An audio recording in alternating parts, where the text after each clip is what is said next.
ఇద్దరు మామ అల్లుళ్ళు బావ బామ్మర్దులు కూడా అయినా ఆ ఇద్దరి మధ్య రాజకీయ యుద్ధం ఓ రేంజ్ లో ఉంటుంది.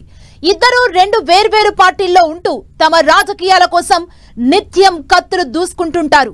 దాదాపు 15 ఏళ్లుగా కొనసాగుతున్న ఈ యుద్ధం ఇప్పుడు వ్యక్తిగత వైరంగా మారాయా?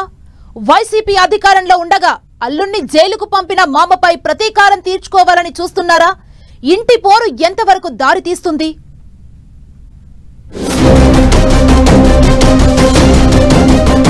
రాష్ట్ర రాజకీయాల్లో సీనియర్ మాజీ స్పీకర్ తమ్మినేని సీతారాం, ఆయన మేనల్లుడు ఆముదాల వలస ఎమ్మెల్యే కూన రవికుమార్ మధ్య పొలిటికల్ వార్ పతాక స్థాయికి చేరుకుంటోంది.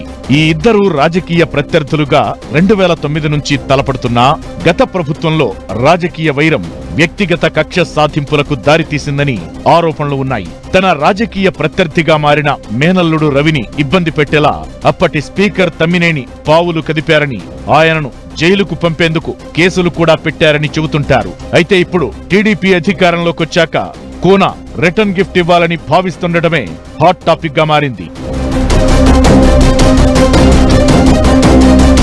ఒకప్పుడు టీడీపీలో పనిచేసిన తమ్మినేని 2009లో ప్రజారాజ్యం పార్టీలో చేరారు. దాంతో అప్పటి వరకు తమ్మినేని వెంటే ఉన్న ఆయన మేనల్లుడు కం బామర్ది కూన రవికుమార్ తమ్మినేనికి ప్రత్యర్థిగా మారారు. ఆ ఎన్నికల్లో ఇద్దరు ఓడిపోగా ఆ తరువాత జరిగిన ఎన్నికల్లో కూన రవికుమార్ టీడీపీ అభ్యర్థిగా తొలిసారి ఎమ్మెల్యే అయ్యారు. ఆ ఎన్నికల్లోనూ రవికుమార్ ప్రత్యర్థి తమ్మినేనే. ఇక 2019 వరకు ఎమ్మెల్యేగా పనిచేసిన రవికుమార్ నియోజకవర్గంలో పట్టు పెంచుకోగా 2019 ఎన్నికల్లో వైసీపీ హవాతో తమ్మినేని గెలిచి స్పీకర్ అయ్యారు. ఆ తరువాత ఇద్దరి మధ్య రాజకీయ వైరం మరింత ఎక్కువై వ్యక్తిగత కక్ష సాధించుకునే వరకు వెళ్ళింది. పోలీసు కేసుల నుంచి తప్పించుకునేందుకు ఎమ్మెల్యే కూన రవికుమార్ అజ్ఞాతంలోకి వెళ్లాల్సి వచ్చింది. ఇక ఇప్పుడు అధికారం చేతులు మారి తమ్మినేని ఓటమి చెంది ఇంటికే పరిమితమవడంతో తన వంతు ప్రతీకారం తీర్చుకునే పని స్టార్ట్ చేశారట ఎమ్మెల్యే కూన రవికుమార్. వైసీపీ అధికారంలో ఉండగా తమ్మినేని చేసిన పనులపై ఆరా తీస్తున్నారు. మామ ఎక్కడ దొరుకుతాడా, ఏ కేసులో ఇరికించేద్దామా అని శతవిధాలా ప్రయత్నిస్తున్నట్టు చెబుతున్నారు. కొంతమంది నుంచి ఫిర్యాదులు తీసుకుంటున్న ఎమ్మెల్యే రవికుమార్ సమయం వచ్చినప్పుడు తమ్మినేని భరతం పట్టేలా ప్లాన్ చేస్తున్నట్టు చెబుతున్నారు. మున్ముందు చూపించబోయే సినిమాకు ట్రైలర్లా ఈ మధ్యే తమ్మినేని నకిలీ సర్టిఫికెట్ తో లా పరీక్ష రాశారని ఆరోపిస్తూ పోలీసులకు ఫిర్యాదు చేశారు. ఇంటర్మీడియట్ చదివిన తమ్మినేని డిగ్రీ చదవకుండా 3 ఏళ్ల లా డిగ్రీ ఎలా చేస్తారని ప్రశ్నిస్తున్నారు కూన రవికుమార్.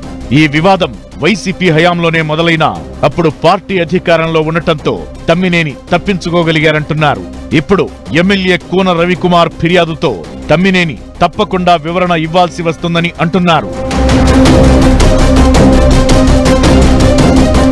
సొంత బంధువులే అయినా రాజకీయంగా ఇద్దరి మధ్య పూడ్చలేనంత అగాధం ఏర్పడటంతో ఎప్పుడేం జరుగుతుందోనన్న టెన్షన్ నియోజకవర్గంలో నెలకొంది.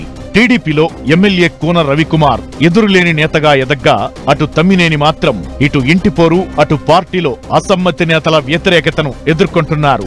ఆముదాల వలస వైసీపీలో తమ్మినేనికి వ్యతిరేకంగా 3 గ్రూపులు పనిచేస్తున్నాయి.